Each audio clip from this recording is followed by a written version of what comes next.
नमस्कार, मैं सिद्धार्थ वरदराजन। अंग्रेजी में कहावत है जूज इज न्यूज।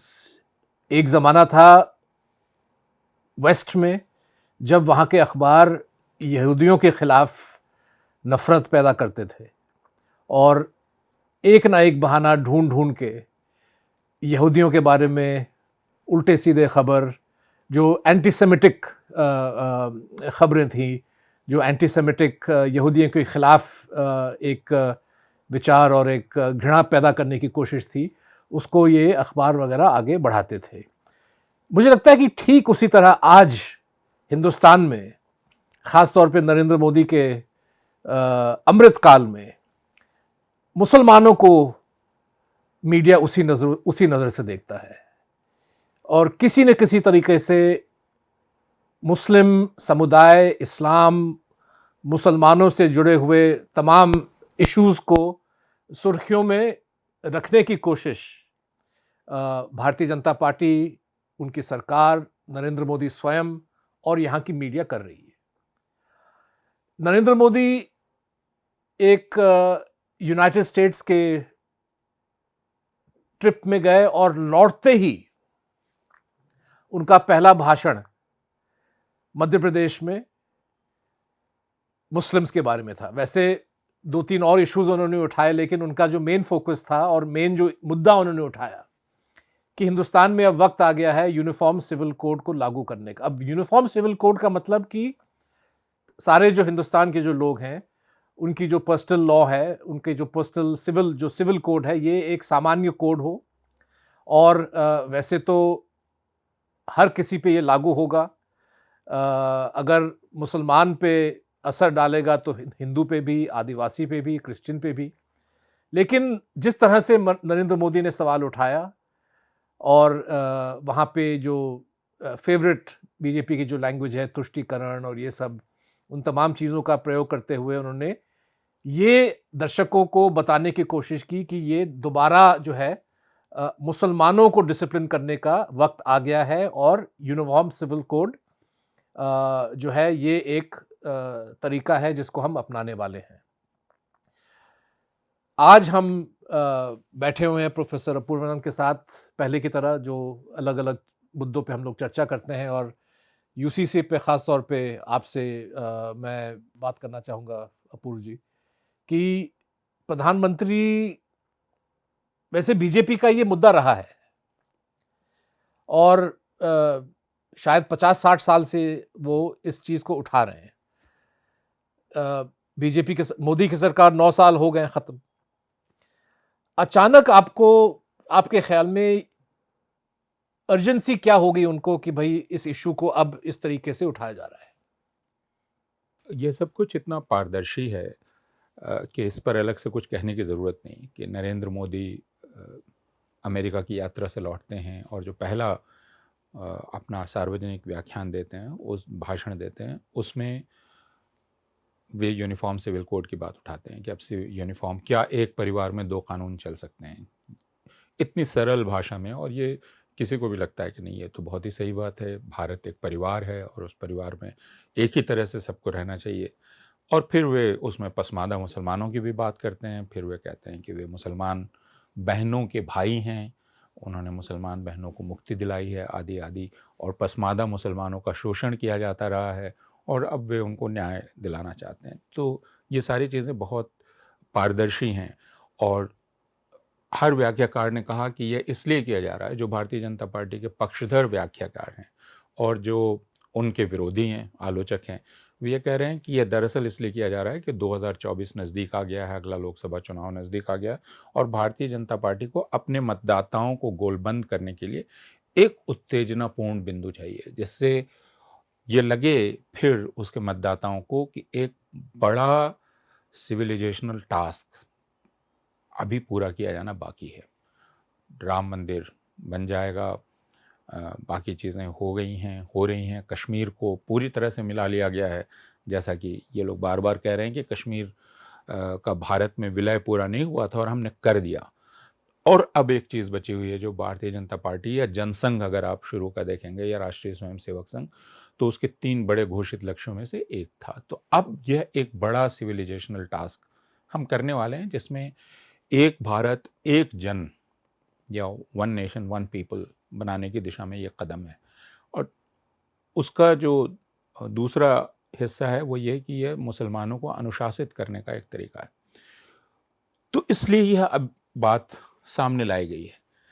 लोग ये प्रश्न कर रहे हैं कि भाई आप 9 साल से सत्ता में थे और आपका ही लॉ कमीशन था, जिस लॉ कमीशन के सामने ये बात आई थी। लॉ कमीशन ने एक विस्तृत रिपोर्ट दी थी 2018 में, और लॉ कमीशन ने कहा था कि यूनिफॉर्म सिविल कोड जैसी कोई चीज़ हो नहीं सकती, नहीं की जानी चाहिए, बल्कि कुछ दूसरी चीज़ें की जानी चाहिए।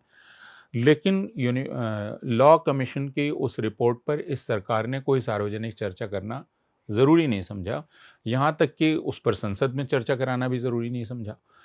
तो इसका अर्थ यह है कि यूनिफॉर्म सिविल कोड को लेकर यह सरकार कभी गंभीर रही नहीं है, क्योंकि अगर इसी के कमीशन ने एक रिपोर्ट दी है तो वही कमीशन अब अपनी पुरानी रिपोर्ट को भूलकर नए सिरे से जनता से कह रहा है कि आप राय दीजिए। और लॉ कमीशन, मैं दर्शकों को बताना चाहूंगा कि लॉ कमीशन अलग अलग जो है कमीशंस और जो है इंस्टीट्यूशंस का एक पार्ट है, जहाँ पे चेयरमैन का चयन जो है सियासी, मतलब सरकार अपने ही इनिशिएटिव के बेसिस पे, अपने ही प्रायोरिटीज के बेसिस पे करती है। तो जाहिर है कि जिस शख्स को वहाँ बिठाया गया, सोच समझ के उनको बिठाया गया, बिल्कुल, और उसके बावजूद जो है जो रिपोर्ट उन्होंने 2018 में जारी किया, उसमें ये बात रखी गई कि भाई यूसीसी की आवश्यकता हिंदुस्तान में नहीं है। तो लेकिन उस रिपोर्ट पर चर्चा क्यों नहीं की गई? ये हाँ, हो सकता है कि अगर मोदी सरकार इत्तेफाक नहीं रखती थी तो उस पर डिबेट करती, उसको खारिज करवा देती उसी वक्त, उसको खारिज कर देती, लेकिन उसे ठंडे बस्ते में डाल दिया गया, धूल पड़ती रही, और अब अचानक लॉ कमीशन ने फिर से लोगों से राय मांग ली है। इस पर कपिल सिब्बल ने ठीक ही पूछा, आपके यहाँ भी पूछा, वायर में भी और दूसरी जगह भी उन्होंने पूछा कि भाई आप जिस यूनिफॉर्म सिविल कोड की बात कर रहे हैं वो एक ख्याल है, वो किस चिड़िया का नाम है, उसकी शक्ल क्या है, आप पहले वो प्रस्ताव लाइए, उसके बाद उस पर चर्चा हो सकती है। लेकिन आप ये कह रहे हैं कि यूनिफॉर्म सिविल कोड होना चाहिए या नहीं होना चाहिए, लोग अपनी राय दें। तो यूनिफॉर्म सिविल कोड भला क्या है यह कोई नहीं जानता है। उस पर पार्लियामेंट्री पैनल की मीटिंग भी हो गई।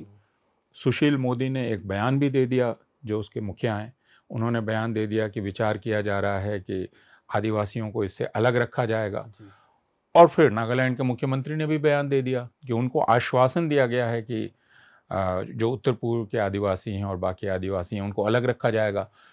तो और फिर राष्ट्रीय स्वयंसेवक संघ की जो संस्था है, जो आदिवासियों से जुड़ी हुई संस्था है, जिनको वो वनवासी कहते हैं, आदिवासी नहीं कहते हैं, उन्होंने कह दिया है कि भाई आदिवासियों का जो रीत रिवाज है उसको समझना चाहिए और उनको यूनिफॉर्म सिविल कोड में नहीं लाना चाहिए।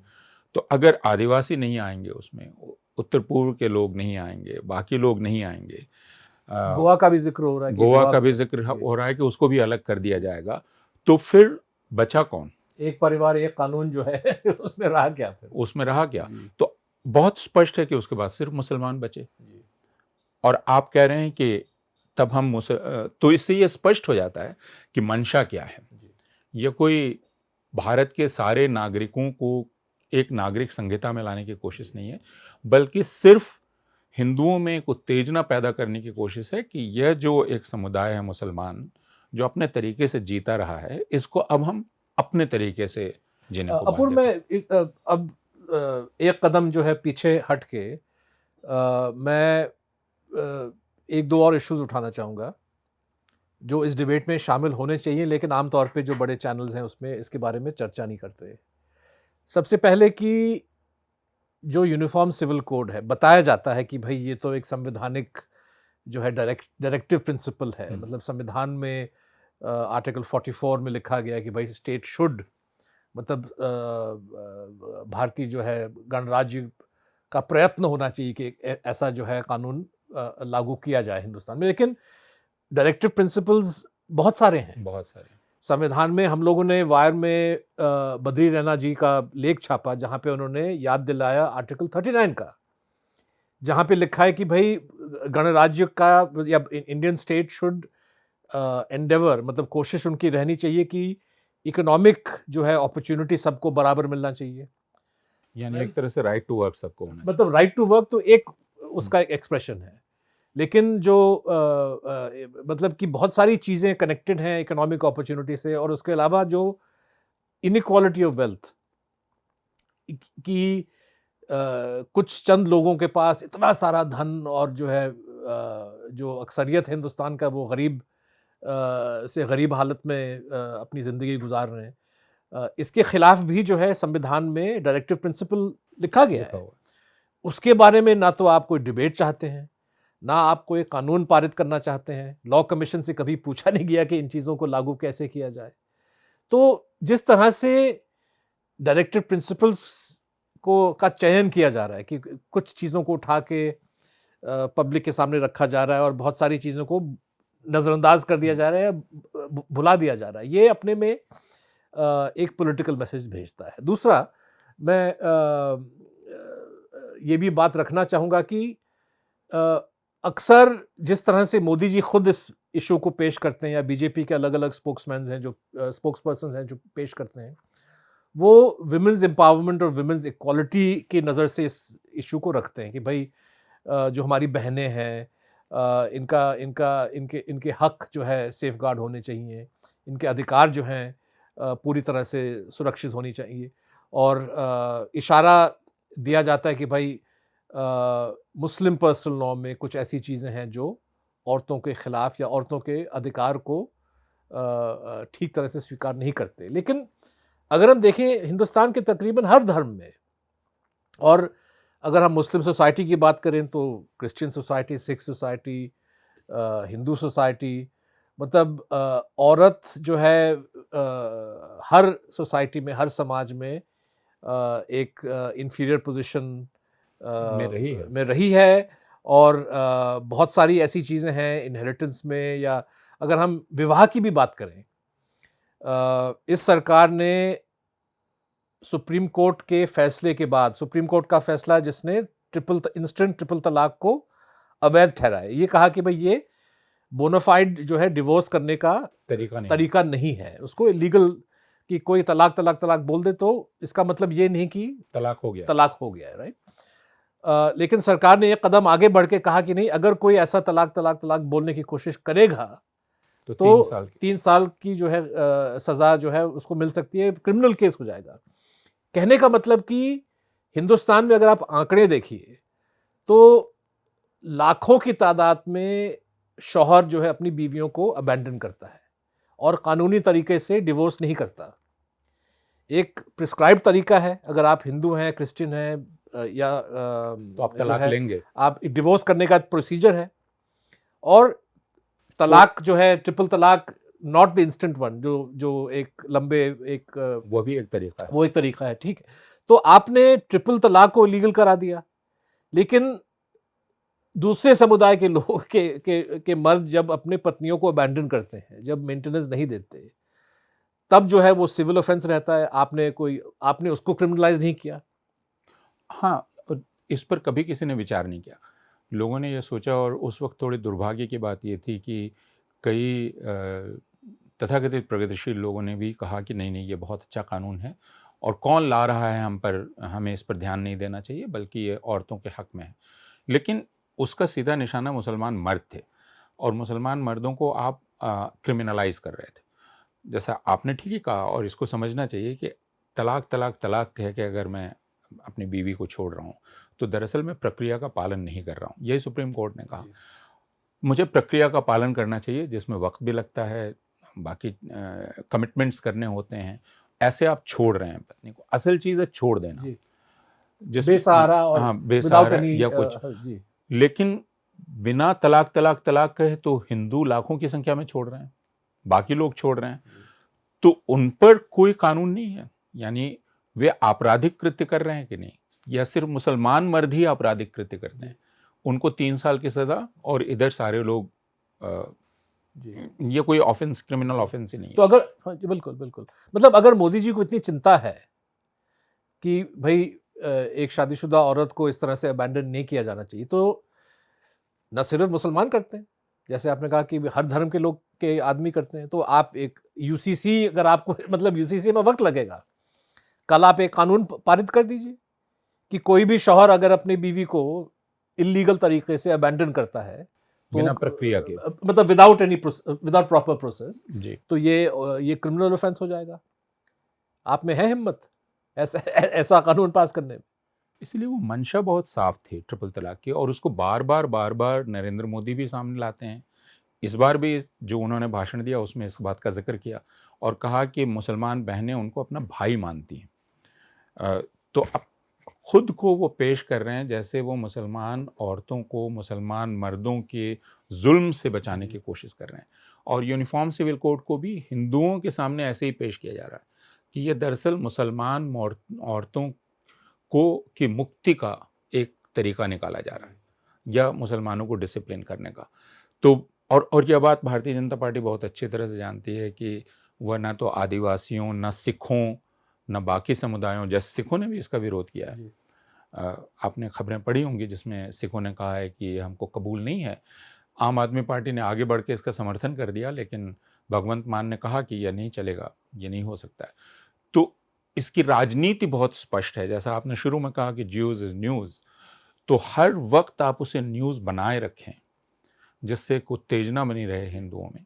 स्टूडियो में डिबेट होता रहे, हाँ, 2-3 दाढ़ी वाले को आप बिठा दें, उनको जलील करें, उनसे उल्टी सीधी बातें में सुन लें, उल्टा जो है आप उन पे फिटकार बरसाएं, और इसी से जो है पब्लिक में आप अपना वो जो इलेक्शन मूड है जो आप बनाना चाहते हैं, उससे आप बनाएंगे। वो बनाए रखें। तो यह यूनिफॉर्म सिविल कोड की इस पूरी बहस के दौरान हो रहा है, जिसको हम लोगों को समझना चाहिए। अब इसमें दिक्कत ये है कि बहुत सारे लोग ये कह रहे हैं कि भाई ठीक है, जो कह रहा है अभी उस पर मत जाइए, कौन कह रहा है, हमें अपनी तरफ से इसका प्रस्ताव दे देना चाहिए। बहुत बहुत सारे लोगों का ये कहना है कि क्यों नहीं विपक्ष अपनी तरफ से एक प्रस्ताव देता है, और मुझे ये बहुत विचित्र बात मालूम पड़ती है, क्योंकि अगर कोई सरकार में है तो कानून बनाना संसद का काम है। संसद का नेतृत्व एक तरह से सरकार कर रही है, तो कानून का मसौदा सरकार लाएगी, वो पेश करेगी। वह सिर्फ एक शोशेबाजी करती है और बाकी लोग कहने लगते हैं कि ठीक है, मान लीजिए सरकार ने कुछ नहीं प्रस्ताव दिया तो आप ही ले आइए। ये तरीका भी मुझे बहुत विचित्र लगता है, जो हमारे बहुत सारे मित्रों का प्रस्ताव है कि कोई बात नहीं, अगर सरकार ने प्रस्ताव नहीं दिया आप ही ले आइए। तो यह बात भी मेरे गले नहीं उतरती। मतलब मोदी साहब का इरादा सीधे तौर पे यही था कि भाई आपने एक तरह से पब्लिक में एक इशू फेंक दिया, हाँ, एक शोषा, मतलब कि, और अब आप चाहते हैं कि भाई विपक्ष इसको उठाएं, और विपक्ष कुछ भी कहे आपने इसको तोड़ मड़ोड़ के हिंदू मुस्लिम इशू बना देना है। और ठीक यही बात हो रही है। अगर कोई कांग्रेस का जो नेता है, मतलब कांग्रेस में वैसे मुख्तलिफ किस्म के लोग हैं, अलग अलग विचार आ रहे हैं। कुछ लोग कह रहे हैं कि भाई खुल के इसकी मुखालफत करनी चाहिए, कुछ लोग कह रहे हैं कि नहीं, समर्थन करने में क्या खराबी है, हम भी अपना प्रस्ताव रखें। लेकिन कुछ भी कोई कुछ भी कहे, बीएसपी, अच्छा, और हर मुझे लगता है कि सियासी दल भी इस डिलेमा, इस एक असमंजस में है कि भाई वो अच्छी तरह समझते हैं कि हम कुछ भी कहें इस इशू पे, ये बीजेपी किसी न किसी तरीके से इसको कम्युनलाइज करके अपना सियासी फायदा उठाएगा। तो मुझे लगता है कि एक जो डिबेट है जो आज हम कर रहे हैं कि भाई इस बात को समझने की कोशिश कि भाई इसके पीछे पॉलिटिक्स क्या है, इस पे चर्चा होनी चाहिए। क्योंकि यूसीसी पे आप क्या डिबेट करेंगे? मतलब जैसे या तो सरकार कोई ड्राफ्ट आगे करे, उस ड्राफ्ट के प्रोविजंस पे आप और हम या कोई और जो है उस बात कर सकते हैं भाई इसमें ये प्रोविजन क्यों है, ये प्रोविजन क्यों नहीं है, और किस तरीके से आप क्यों एक सेक्शन को, जैसे अब बीजेपी कह रहा है, अनुराग ठाकुर, ये सुशील मोदी ने कहा, और भी लोग कह रहे हैं कि भाई आदिवासियों को इससे जो है छोड़ने पर विचार किया जा सकता है। मतलब ये ज़रूरी नहीं कि उन पे लागू होगा। तो जैसे जैसे कॉन्क्रीट प्रोविजन सरकार पेश करेगी वैसे जो है फिर उस पर डिबेट हो सकता है। लेकिन मुझे लगता है कि सरकार का इरादा ही नहीं है कि भाई किसी भी स्पेसिफिक चीज़ पे वो आगे जाएं। हाँ, या अगर हम एक फिर काल्पनिक बात करें जिसमें वो कहेंगे कि ठीक है, मान लीजिए हमने आदिवासियों पर नहीं किया, हमने इन पे नहीं किया, लेकिन मुसलमान औरतों के साथ तो न्याय होना चाहिए, इसमें आपको क्या एतराज़ है? फिर वो वहाँ तक पहुँच सकते हैं और उसके बाद फिर विपक्षी दल असमंजस में पड़ जाएंगे, उलझन में पड़ जाएंगे और फिर बहुत सारे व्याख्याकार कहेंगे कि भाई ठीक है, मान लीजिए आदिवासी अपनी औरतों के साथ नहीं न्याय करना चाहते, तो इसका मतलब ये थोड़ी ही है कि मुसलमान औरतों के साथ भी न्याय ना हो। तो कम से कम ये बात तो स्वीकार कर ही ली जाए। मैं एक काल्पनिक स्थिति की बात कर रहा हूँ कि यहाँ तक ये बहस जाएगी, ले जाया जाएगा इसको कि ठीक है, उन पर भी हम लोग बात करेंगे, लेकिन कम से कम अभी ये कर लें, ये वाला कर लें, ये कर सकते हैं। और उस वक्त ये दिखलाई पड़ेगा कि ईसाई भी खामोश हैं, ईसाई संगठन खामोश हैं या बाकी संगठन खामोश हैं, आदिवासी संगठन खामोश हैं कि यह मसला अब सिर्फ मुसलमानों का रह गया और मुसलमान कुछ बोल नहीं सकते हैं क्योंकि पहले ही उनको साबित कर दिया गया है कि वे एक प्रतिक्रियावादी समुदाय हैं, पिछड़े हुए समुदाय हैं, वे अपनी औरतों के साथ अत्याचार करते हैं और उसको ठीक करने का अब एक बड़ा काम भारतीय जनता पार्टी कर रही है। और आरएसएस के विचारधारा और प्रोपेगेंडा में ये जो पिछड़ापन या रिएक्शनरी जो नेचर है, ये आबादी के सवाल से भी ये लोग जुड़ा हुआ है। जुड़ा हुआ है, क्योंकि पर्सनल लॉ जो है फिर वो 4 बीवियों पे आ जाते हैं।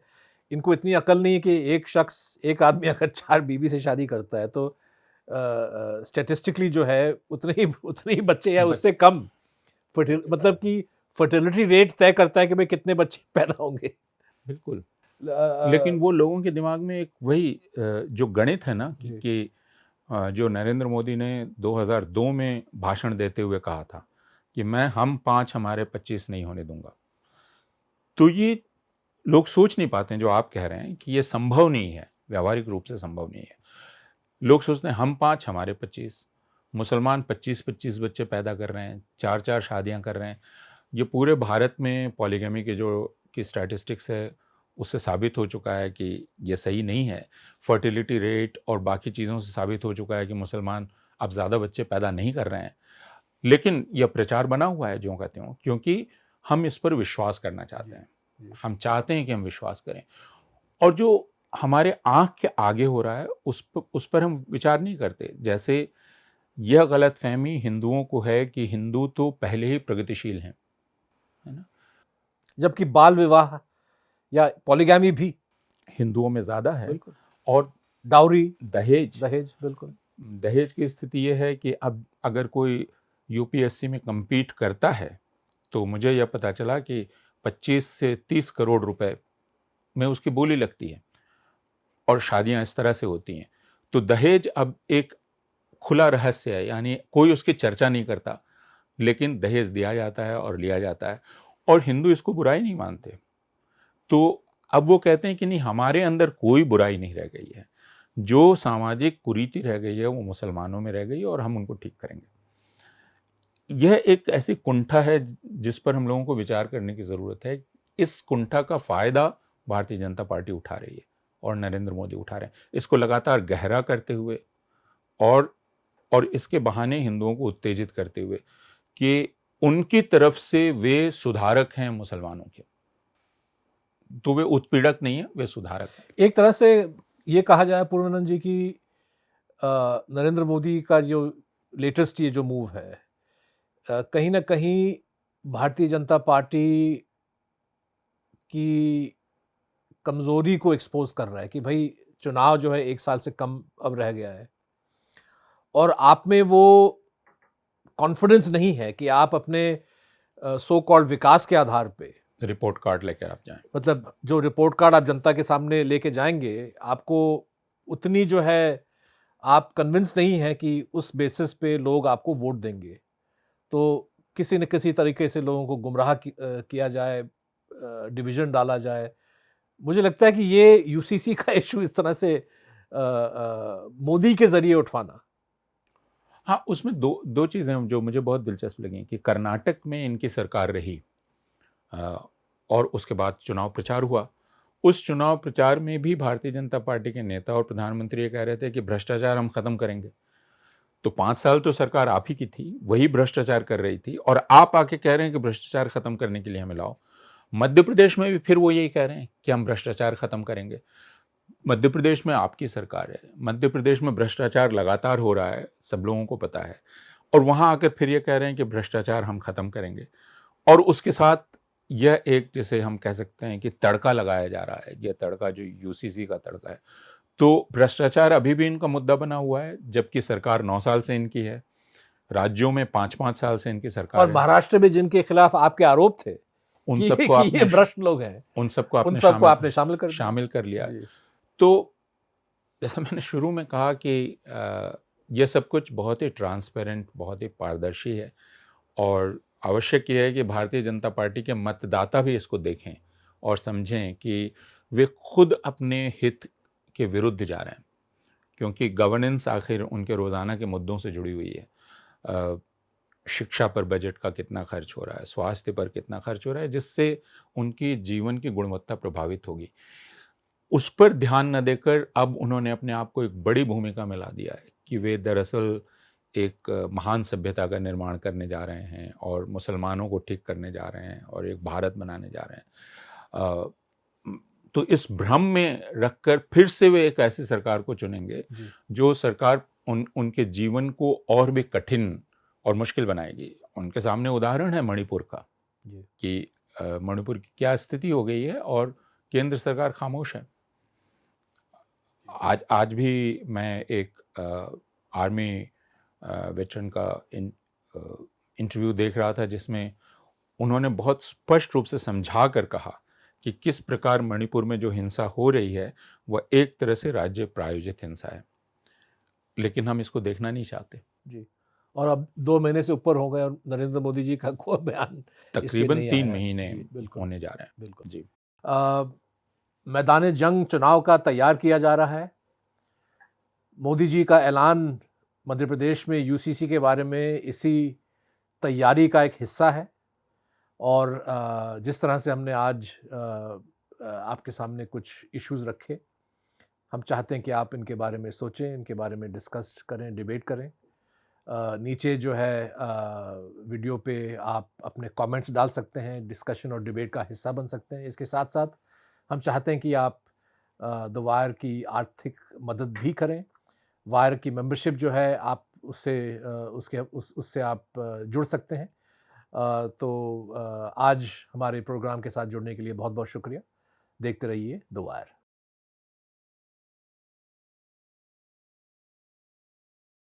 द वायर के और वीडियोस देखने के लिए सब्सक्राइब करें और बेल आइकन पर क्लिक करें। स्वतंत्र पत्रकारिता की आर्थिक मदद करने के लिए डिस्क्रिप्शन में दिए गए लिंक पर जाएं और अपनी राशि चुनें।